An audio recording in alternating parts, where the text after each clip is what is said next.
The Illinois Medical District Commission is a 24/7, 365-day environment that includes 560 acres of medical research facilities, many laboratories, Biotech Business Incubator, universities are involved.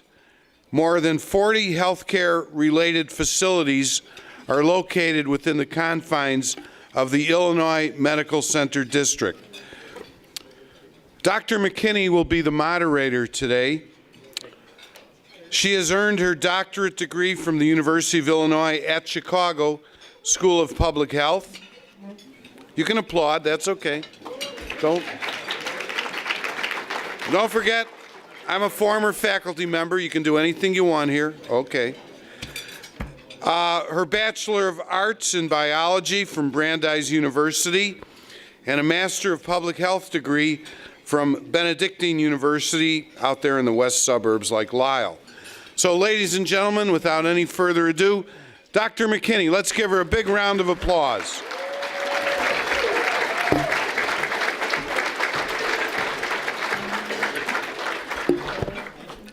Good afternoon, and thank you. Thank you, Dr. Mazur, for that wonderful introduction, and thank you all for being here today.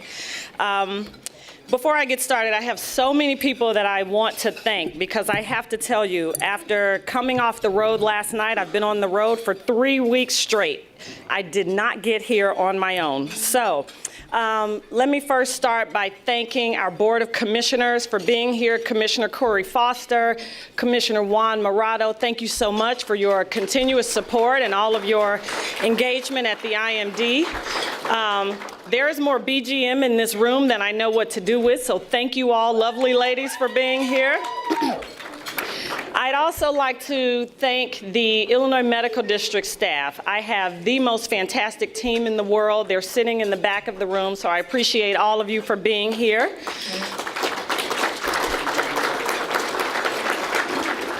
And in addition to our internal IMD team, our PR team from Rise Strategy Group is here. Our community relations team from Tate & Associates is here. Our banking team from Signature is here.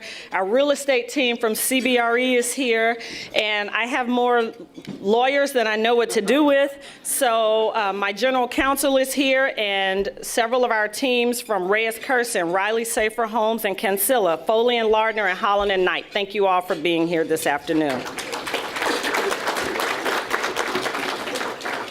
It is a great honor to be back at the City Club. 2 years ago on this stage, I outlined our vision for building the Illinois Medical District of the future. It was a vision of the world-class medical campus that our patients, students, residents, and healthcare professionals deserve. So many of the goals that I outlined that day have been achieved. In fact, many of the goals that I shared with you just 1 year ago, when I unveiled our plan to create the world's next great healthcare innovation district, have already been achieved. We have gotten, thank you. We have gotten out the message that the IMD is a thriving, growing community of health, technology, and science organizations doing unparalleled work, and we've drawn in more organizations to join us. We forged new partnerships, fostered greater collaboration among our existing partners, and brought innovation to a community that desperately needs it. Every day, we are inspiring those around us to create the best opportunities possible for community members to access our resources and live their best lives. We've already spent the last few years dramatically ramping up utilization, and the results have been incredible. We started by successfully positioning the IMD using a real estate proposition, that the IMD is the location, location, location where you want to be. And developers, businesses, and organizations immediately saw the value in our proximity to the Loop and downtown and our access to talent and transportation. Our partnership and work with the CTA have yielded phenomenal results. The renovation of the IMD station on the Blue Line is nearing completion, as is the launch of the IMD's new contract shuttle. This new shuttle, which will be operated by CTA, represents the very first shared service in the IMD and will transform how people travel to the district and within the district every single day. As our work is always grounded in economic growth and expansion, we are also excited about the cost savings that our IMD stakeholders will realize as a result of the implementation of this new service. In the past year, we have also seen the construction on the Gateway development get underway, as well as the opening of the Cook County Health and Hospital System's new ambulatory health center. And we've also demolished a dilapidated building that had long been an eyesore in the community. We've engaged a new developer and joint venture team to locate a new fast casual restaurant on that site, bringing a welcome but unexpected additional amenity to the district. We were thrilled that the IMD was among one of the top sites under consideration for location of Amazon's new HQ2.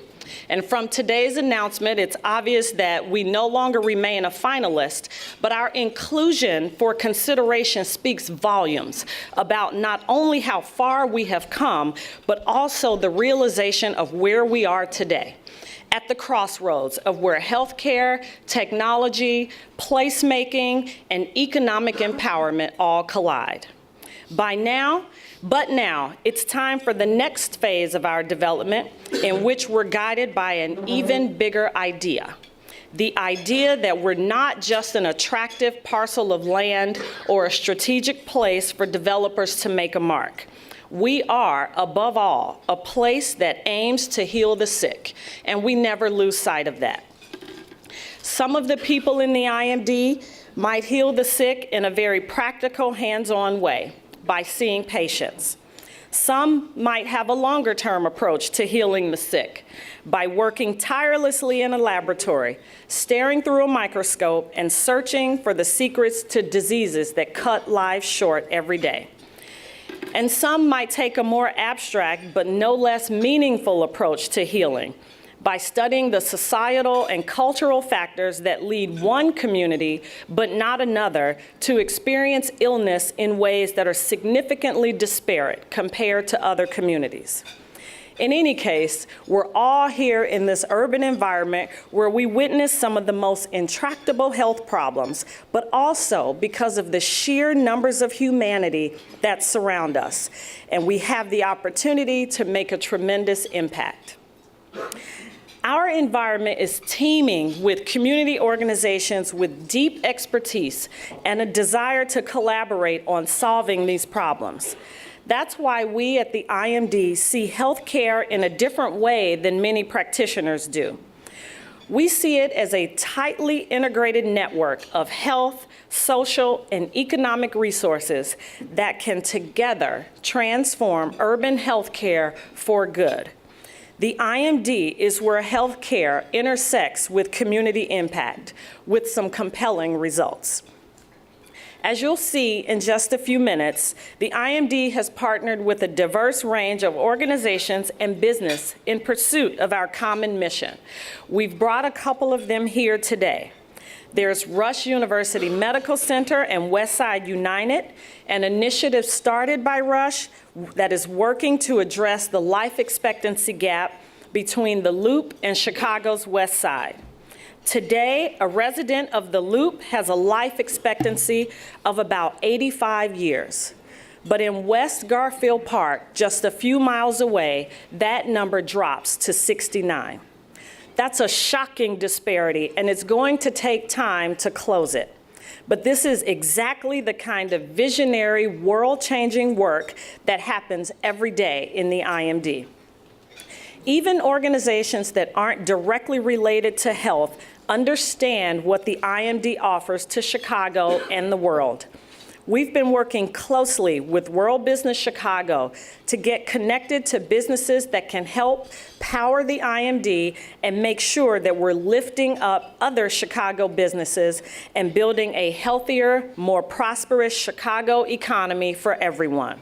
You'll hear more about each of them in a moment.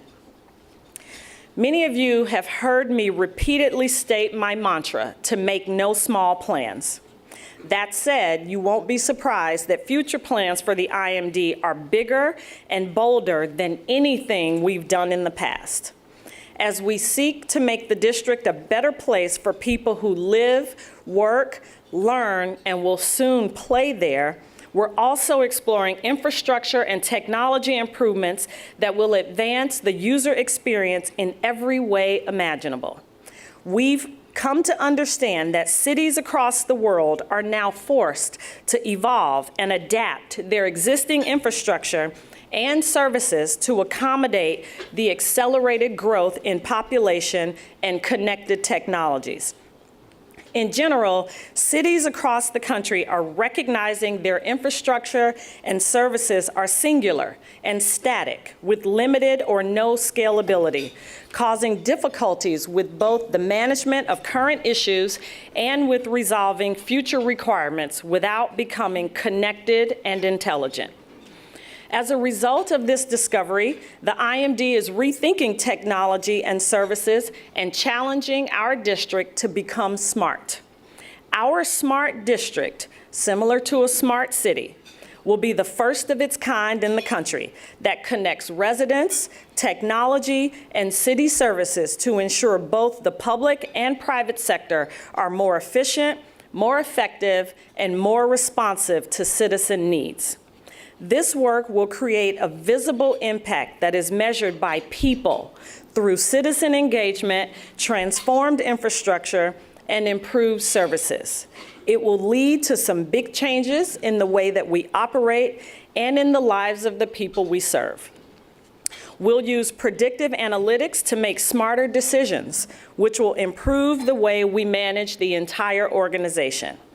Our new financial modeling will show us places where we can generate new revenue and cut expenses by finding new efficiencies in smart infrastructure. And it will help us to scale our services in a sustainable way.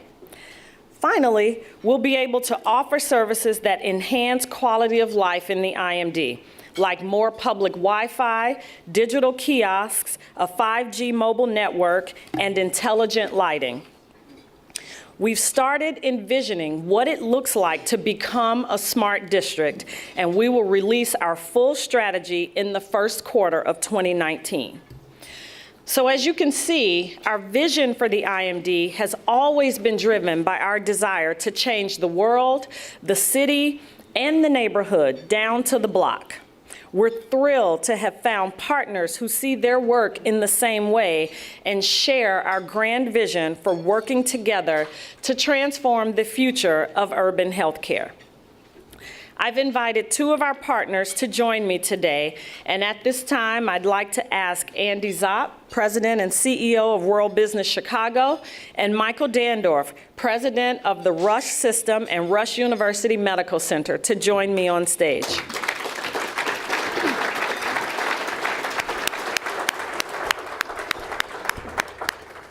Thank you both for being here today.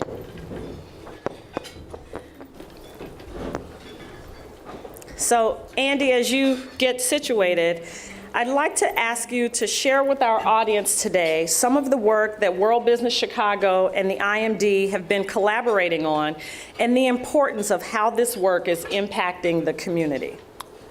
Thanks, Suzette. Thanks for having me here. World Business Chicago, for I think everyone here knows, is the city's economic development organization. We're focused on growing the city and bringing companies here, helping companies that are here expand, and promoting the city globally and internationally. But we have also, in the last couple of years, really focused on thinking about how that growth can be more inclusive and really recognizing that having a thriving central business district or a near west side is good and great for the city, but it's not enough. particularly if we have neighborhoods that are not working. And so we have been working on a number of neighborhood strategies with a number of institutions, including the IMD and hospitals in the IMD, our anchor institutions there. And there are a few of them that I'd like to talk about in particular. The first is CASE, which is Chicago's Anchors for a Strong Economy, which is a program that came out of the mayor's plan for economic growth and jobs, and is really focused on taking anchor institutions like the anchor institutions in the IMD and connecting them with locally based businesses to create procurement opportunities.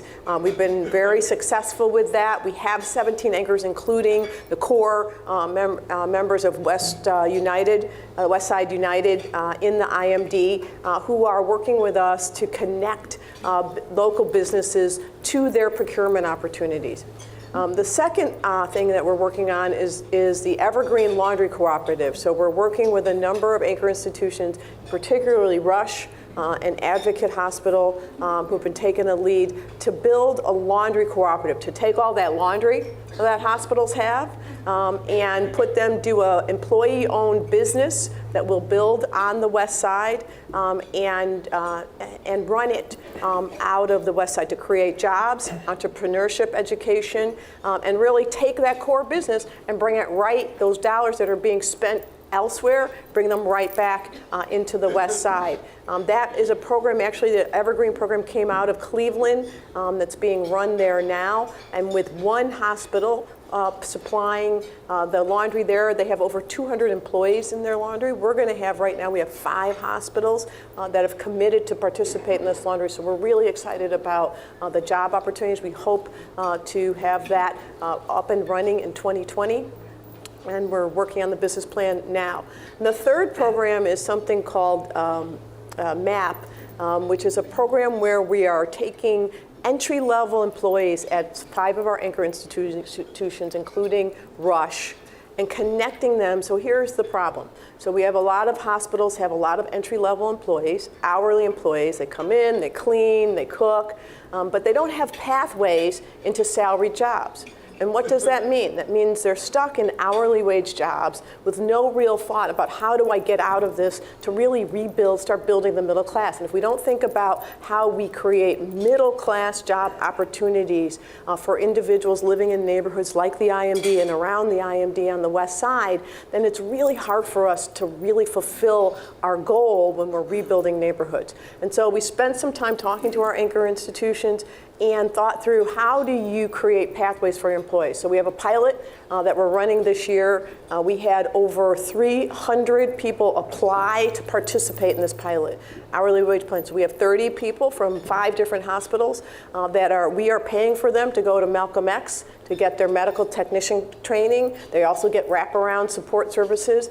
And when they complete that program, they're all guaranteed jobs. And the idea is we'll run a second cohort early next year, but the idea here is really to create a package that we can work not just with anchor hospital institutions, but also with other businesses that have entry-level employees that they're thinking about how could you maybe take an employee who's on your security crew and move them into IT training, right? All kinds of programs partnering with city colleges, but the pilot is with our anchor institutions, particularly our partners in the IMD. Thank you, Andy. So Michael, moving to you. Yes, round of applause for Andy. Thank you. So Michael, between you and Drs. Goodman and Ansel, the Chicago business and civic communities have heard a lot about West Side United. But can you share your perspective today on how healthcare and community impact are converging in the IMD and how that is playing out in partnership between Rush and the IMD? Sure. First, I'd like to thank Suzet McKinney for both her partnership and the energy that she's brought to the IMD. I think, we've certainly enjoyed our partnership so far, yes. And we have a long partnership that we're looking forward to in the future in terms of our work together, particularly around your vision of creating an innovation district that's going to create jobs and create momentum on the West Side. And that's one area that we're particularly interested in continuing to partner with. Thank you, Dr. McKinney. Thank you. As you saw on the map, a couple of years ago, in one of our strategic planning discussions, we were updating our community health needs assessment. And you saw the health disparities and the life expectancy difference between the Loop and Garfield Park. And that struck us as something that we, as the largest employer on the West Side, had an obligation to address. But we also knew that there was no way that we were going to be able to address that all on our own. And we started to plan about what was really underneath that health disparity, that life expectancy difference. And what we learned was it wasn't just about healthcare.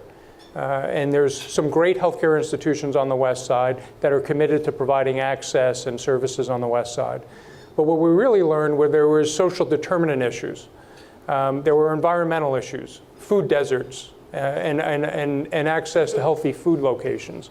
We also learned that there were some education issues, and we needed to better invest in educational institutions and partner with them, somewhat in the pipeline programs that we just talked about.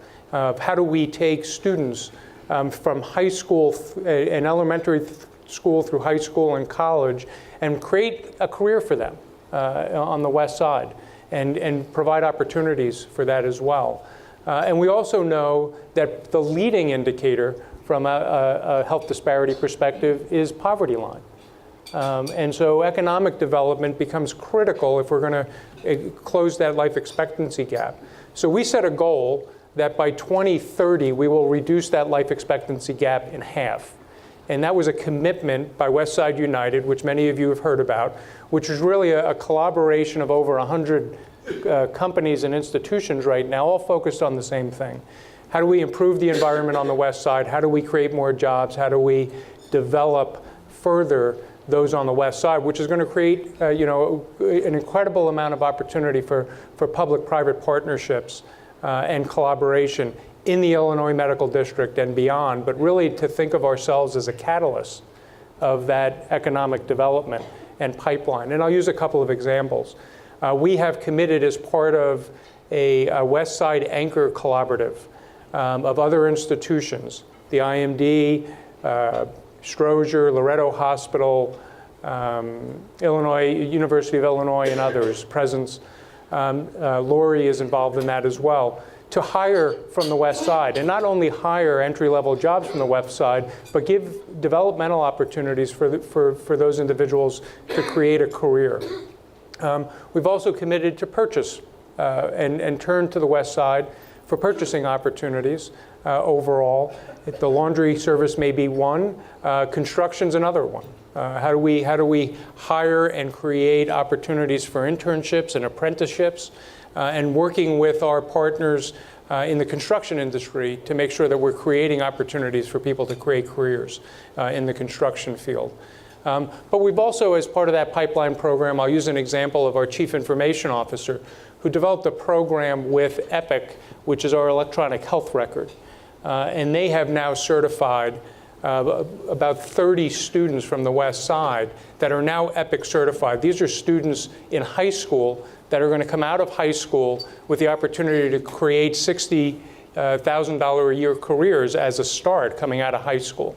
And that was really driven by our Chief Information Officer finding an opportunity to create an impact. And that's the start of some of that work. I'd also say one of the other things that we're committed to is investing in the West Side to create entrepreneurship opportunities for people that want to start businesses that can create a sustainable path. But we want them to create that in the West Side, which will also create additional jobs.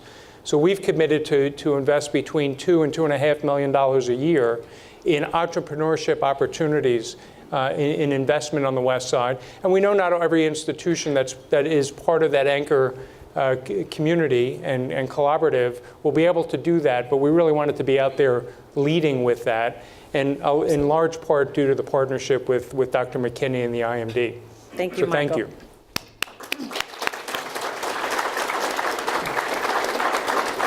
So what I hope you all are realizing from what both Andy and Michael spoke about is not only are we working collaboratively to create opportunity on the West Side for residents as well as for small businesses, but we are also doing so not in a vacuum, but instead we are being as inclusive as we possibly can by engaging community members and engaging small business owners in that work and in developing those strategies and approaches. So I would just ask each of you to just very quickly, a few seconds, give our audience an understanding of what you're hearing from your employees that are in the entry-level advancement program, from residents, and even from small businesses in terms of how they are feeling about their inclusion in this work and the opportunities that it will bring to them.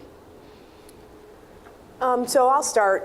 I'll start with the medical assistance program, MAP. As I said, it was way oversubscribed. And we literally had employees coming in who were applying to participate, saying that this was a life-changing opportunity for them. And the thing is, like, lots of companies have tuition programs, but think about it: you're working an hourly job, sometimes two. You've got family to take care of. Who has time to go figure out what program you're going to be in, what classes you have to take, how you're going to do it? And so we are literally opening up that door, and they are finally seeing that chance to have that opportunity to move up. So it has been fairly profound. It's also hard. So we're providing some wraparound services for the participants, but so far everybody has stayed in, and they're doing well. Our businesses are excited to have the opportunity. We're working hard to expand the pool of opportunity from our anchors, but what I would say is that we have work still to do. But I think that what people are seeing is real connection with the large institutions that are standing there in their communities to create real pathways for them for opportunity. Michael, any additional comments? Sure. One of the other things that we've done is we've hired some folks within our HR department to recruit specifically to the West Side and identify opportunities for us to create additional diversity in all levels of the organization. And that was really in a very intentional position to help us grow that. What we've seen is an incredible amount of engagement with individuals because they're now involved in programs, and they see that if they want to grow their career, that they can get into other opportunities. Some of those are collaborations with Malcolm X College, where they may be able to go back to school and get an associate's degree, or collaboration with Malcolm X, where they may start at Malcolm X College and then transfer after their 2 years to go on for additional training within Rush University as an additional opportunity. And we're creating very specific programs to continue to train and develop educational processes. And this is really a commitment from Rush University and continuing education and training in place of a healthcare workforce, which is one of the aspects of our economy that is growing the most, given the aging population and the healthcare needs. So really thinking about how do we leverage our university to really be a contributor to the issues within our community. When we were looking at our community needs assessment, there were 10 neighborhoods that we focused on. And we actually talk about our internal workforce as our 11th neighborhood, and really are very, very focused on opportunities for them to continue to grow their careers for those that are interested in that. And it's free of charge for our employees. We're not charging them additional funds. So even things like if they're going somewhere else, while we have some support programs for tuition reimbursement, say, what we've often found is if we just reimburse for those services, or for that educational experience, somebody can't put the cash out of pocket. So we actually front that money now with a commitment for those individuals, because that was a barrier for people to take advantage of some of those benefits that we already provide. So it's those small things that we're getting a lot of incredible feedback from our employees of some pretty small things that we can do that really drive engagement, loyalty, and most importantly, career growth and economic growth for the community. Excellent. Andy and Michael, thank you both for being here today. I'd like to ask you to remain on stage as we prepare for the audience Q&A.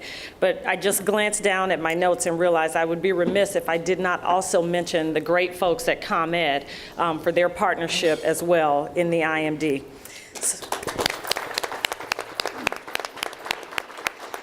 So as I close, I want to share an exciting opportunity that I believe will energize the real estate and development community even further. During the last year, we have performed a comprehensive analysis of IMD's programmatic needs and goals, available assets, and standing financial position. And we've concluded that the best method of spurring business, technology, infrastructure, and economic development is through public-private partnerships. These types of partnerships have the benefit of leveraging private resources against the control of IMD assets, as well as the newly improved financial sustainability of the IMD. A form of these partnerships is inherent in the newly created qualified opportunity zones, and the most attractive zone in Chicago sits in the southern portion of the IMD. Qualified opportunity zones have emerged as a promising new mechanism to induce long-term investment in low-income communities through tax incentives. They encourage developers to make investments in these zones and roll the proceeds of their capital gains into a fund. Investors then get a reduction in the initial capital gains through a 15% step up in tax basis, with payments deferred until the year 2026. After a minimum 10-year hold, no capital gains are owed on any profits from the fund investments. That means one thing: there are going to be a lot more people competing for space in the IMD. If the IMD was a good investment before, it's an incredible investment opportunity today. That's why we want to hear from you. We're looking for bold, creative ideas from the real estate, business, technology, and finance communities. Remember how I said we make no small plans? Well, we're dreaming big, and we are inviting you to dream big with us. We want to make this as simple as possible for you to share what you're thinking. So no RFPs, no charrettes. Instead, let's just have a conversation. Whether you're thinking about conferencing space, innovative office concepts, laboratory space, training facilities, or luxe one-of-a-kind amenities, submit your ideas and let's talk about how we can transform the future of healthcare and Chicago together. Here's a little bit of how we see it.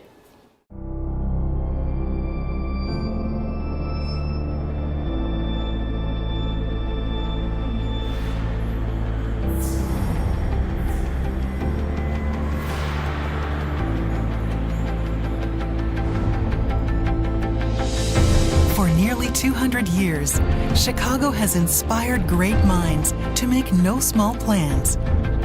We've built the nation's crossroads on our big shoulders and helped people dream of what's next, and then make it real. Today, Chicago is home to some of the world's most innovative and disruptive healthcare enterprises. They're gathered in one special place, the Illinois Medical District. The IMD offers a unique combination of people, place, and potential. In the IMD, entrepreneurs and established leaders work side by side in a collaborative community united in purpose to drive medicine forward. Situated just 10 minutes west of downtown, the Illinois Medical District provides resources and access few cities in the world can offer. Spanning nearly 600 acres, the IMD is home to 4 major health systems, research labs, universities, and biotech innovators.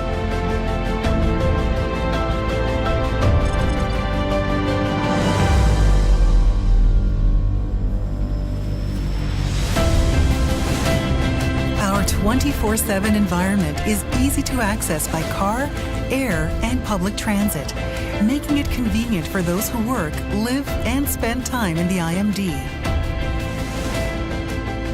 Plans for exciting amenities include retail, hotel, restaurants, and community gathering spaces.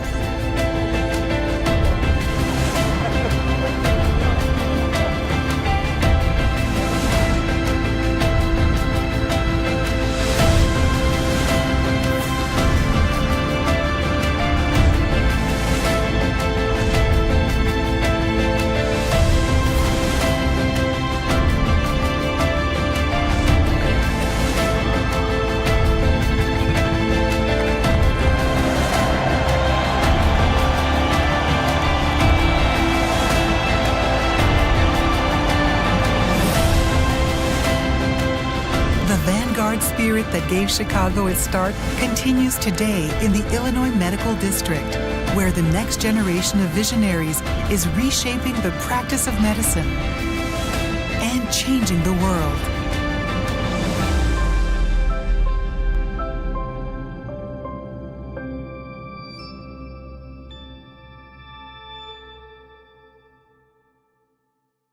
Thank you.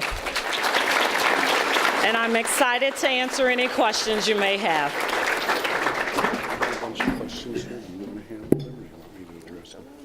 Okay, thank you. Let's thank our panelists again. Michael, Andy, and of course, Dr. McKinney. We have a number of questions here, and if anybody else has any questions, just hold up your card.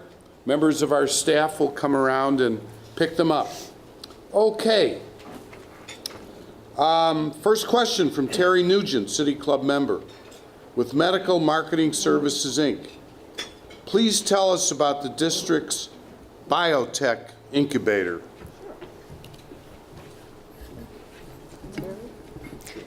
Terry, where are you? In the back. Thank you so much for your question. So the IMD does have a biotechnology incubator located in the district. The incubator has been there for quite some time.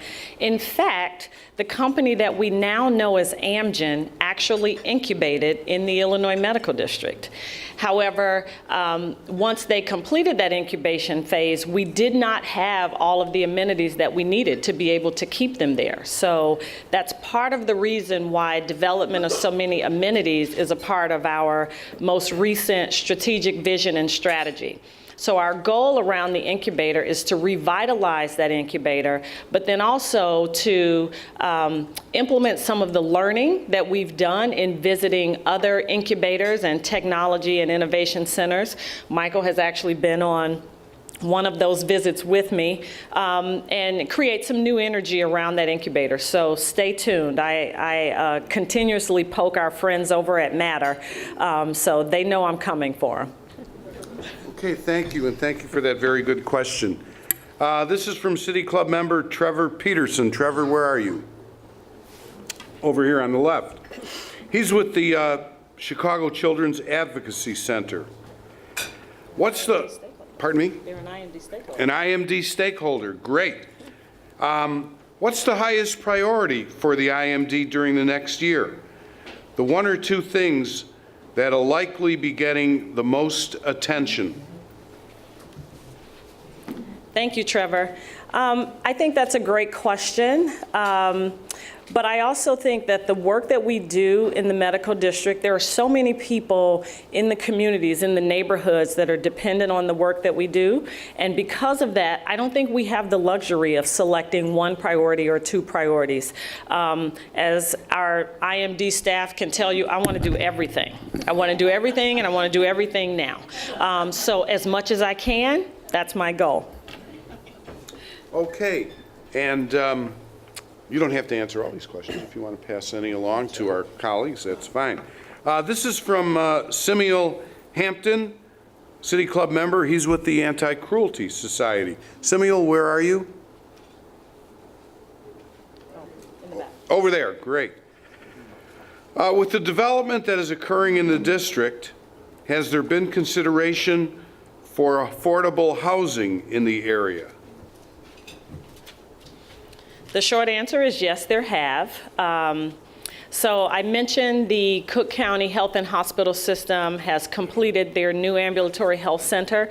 They are also in the process of redeveloping the old Cook County Hospital, and there is a portion of that plan that will include affordable housing. Is anyone from the MB Realty team here today? Okay, so it's the MB Realty team that is conducting that redevelopment and building that affordable housing concept that will be located there. Okay, thank you. This is from CAN TV's Jim McVeigh. Jim's right back there. See his hand up. Another IMD. IMD. You have a lot of friends here, by the way. What is the status of plans to develop broadband infrastructure in the IMD for the benefit of its tenants? So we're actually implementing an ultra-high-speed fiber optic network in the IMD. We have launched a couple of pilots, and I'm gonna, Greg, raise your hand. So that's Greg Wass. He is our technology strategist, and this is his project that he's leading. So we have a couple of pilots that are going now with a couple of organizations in the IMD that are testing out access to the fiber infrastructure, but we are also folding that fiber infrastructure project into what I just mentioned in the speech, our plan to make the Illinois Medical District a smart district. So now it will be more than just a fiber optic network, but will include additional technologies as well. Great. Okay, this is from Jenny Han with the Chinese Mutual Aid Association. Jenny, where are you? Okay, right over here. Her question is, in what capacity has modular construction been considered for making pro forma work on any IMD sites? I need a PhD to read some of these questions. Particularly in multifamily housing, to help Chicago continue to address the affordable housing crisis. So Jenny's actually a good friend of mine and an architect, but I'm wondering if Jenny's been talking to Ron Grace, because he hits me with that question all the time. So Jenny, in answer to your question, we have not actually explored the modular housing concept. We've had some concepts brought to us, but as you might imagine, the IMD historically has not been zoned as a place for housing. And so we are working very closely with our partners at the city and exploring ideas with them for how we can do some additional types of zoning in the district. So I hope that helps. If not, we'll discuss it over a manicure. Okay, excellent, I love it. Great, this is from Mick O'Rourke with the Signature Bank. Mick, where are you? Right down here, great. He recently read an article in Cranes about the IMD getting rid of bond debt. Can you talk about that and what impact this will have on your future plans? Absolutely, and Mick, thank you for the question. So let's see, what I will say is, in September of 2015, when I stepped into this role at the IMD, our board said to me, we have $40 million in debt and we need you to figure out how to get rid of it. And I'm looking at Corey, because I looked at them and I said, why didn't that come up in the interview process? But at any rate, yes, the article was in Cranes just a few months ago. I am happy to say that this past year, we raised $40 million and we paid that debt off.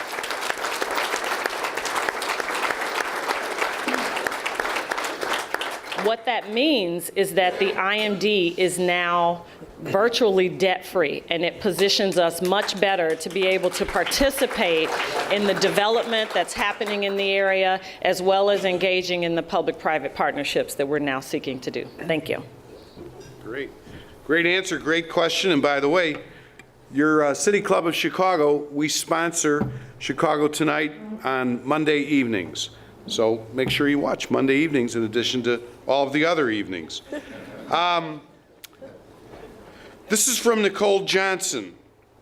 Her question is, how do we develop a partnership with the Department of Public Health and CPS to provide mental health services to children experiencing acute trauma? And how would the district be involved in that? So I would say, you know, I am a public health professional by training.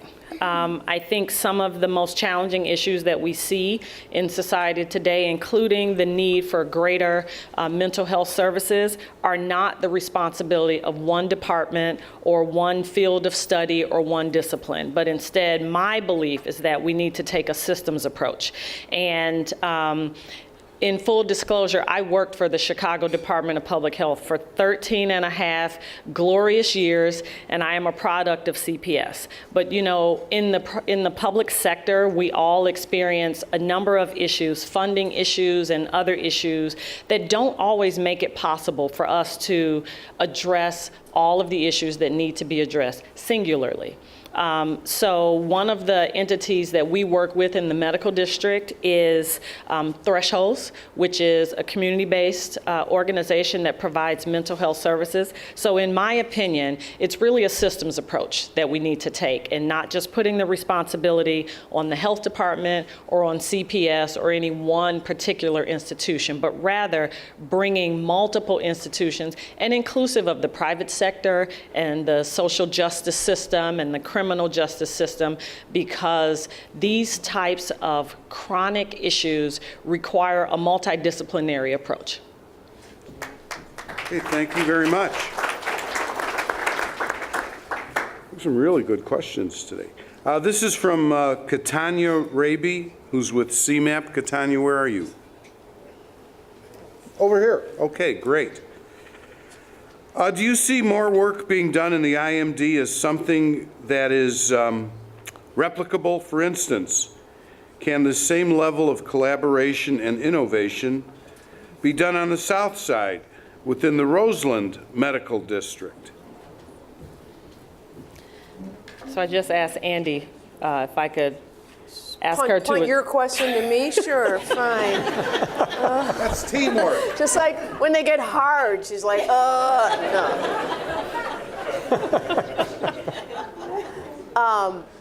So I think some of the collaboration we're talking about is including anchors outside of some of the things I talked about does include anchors outside of the IMD. So the short answer is yes. There are already some collaborations happening in Roseland. So for example, on the question of mental health counseling that Nicole asked, there is last year the city, the county came together to put together a mental health counseling center in the Roseland district, so that the police would have some place to take people when they are having mental health issues. So those collaborations are beginning to happen. I think Roseland is you're absolutely right, is a place where that would be a great place to start. And I would just add that I have spoken to the folks at the Roseland Medical District, and we are working to find some time so that I can share with them some of the same strategies and tools that we're using in the IMD to help them as well. But thank you, Andy, for helping me with that. No problem. And you take this back to the City Club member Tim Egan out there in Roseland and tell him what you heard here today. Okay? Great. We have a couple last questions. This is from Gina Evans. Gina, where are you? Right over there. She's with a group called Monday Night Mingle.